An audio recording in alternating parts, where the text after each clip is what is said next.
मैं हूँ राजा नूरुल आतिफ, नुमाइंदा ऑनलाइन डिजिटल टीवी नूरपुर थल। मौलाना अब्दुल गफूर मेहरवी ने कहा है कि वाक़या करबला हमें बातिल कुव्वतों के सामने डट जाने, सब्र तहम्मुल और इशार क़ुव्वत का दर्स देता है।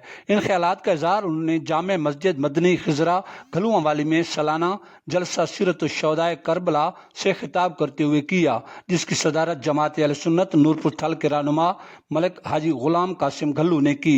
मौलाना अब्दुल गफूर मेहरवी ने कहा कि सैयदुश्शुहदा सैयदना हज़रत इमाम हुसैन रज़ी अल्लाह तआला अन्हु और उनके जानसार साथियों ने दीन इस्लाम की सरबुलंदी के लिए लाजवाल कुर्बानियाँ पेश की हैं। उन्होंने कहा कि दीन इस्लाम की आबियारी के लिए शुहदाए करबला ने रहती दुनिया तक बेनज़ीर मिसाल कायम कर दी है। उन्होंने कहा कि ज़रूरत इस बात की है कि हमें इस्लाम की सरफराजी के लिए हमेशा बातिल कुव्वतों के सामने डट कर हुसैनी होने का सबूत देना चाहिए।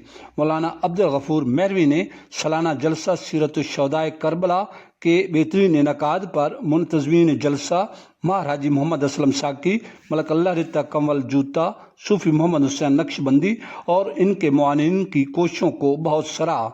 उन्होंने कहा कि ऐसी दीनी महफिल के इनेकाद के लिए इस नेक अमल में हम सबको बढ़ चढ़ कर हिस्सा लेना चाहिए। आखिर पर मुल्क व कौम और आलम इस्लाम की तमीर व तरक्की और अमन व खुशहाली के लिए दुआ भी मांगी गई।